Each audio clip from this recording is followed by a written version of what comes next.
দেখো আজকে আমের আচার করবো। তোমরা প্রথমে শুকনো লঙ্কা, ধনে, জিরে এগুলো ভেজে নিয়েছি, তারপরে মিক্সিতে পেস্ট করে নিয়েছি। এবার কড়াইয়ে তেল দিলাম, দিয়ে পাঁচফোড়ন দেব আর নুন হলুদ দিয়ে রোদে দেওয়া ছিল। এইবার পাঁচফোড়নটা দিয়ে একটু হওয়ার পরে আমগুলো দিয়ে দেব, দিয়ে নাড়াচাড়া দেব।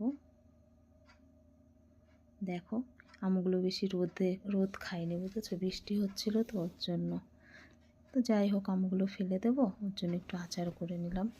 ভালোই লাগে, আম তো খেতে ভালো লাগে। এবার চিনি দিয়ে নিয়েছি, চিনি দিয়ে ভালো করে একটু নাড়াচাড়া দিয়ে মিশিয়ে নেব আমের সাথে। দেখো কালারটা কি সুন্দর এসছে। এবার মশলা দিয়ে দিয়েছি। মশলা আমরা একটু বেশিই খাই, যে যেমন খাবে সে সেরকম দেবে। দেখো কি সুন্দর কালারটা এসছে। ভালো করে মিশিয়ে নেব। খুবই ভালো লাগে আমের আচার খেতে। আমের সব কিছুই ভালো লাগে, আম মানেই প্রিয় খাবার। Tata, by.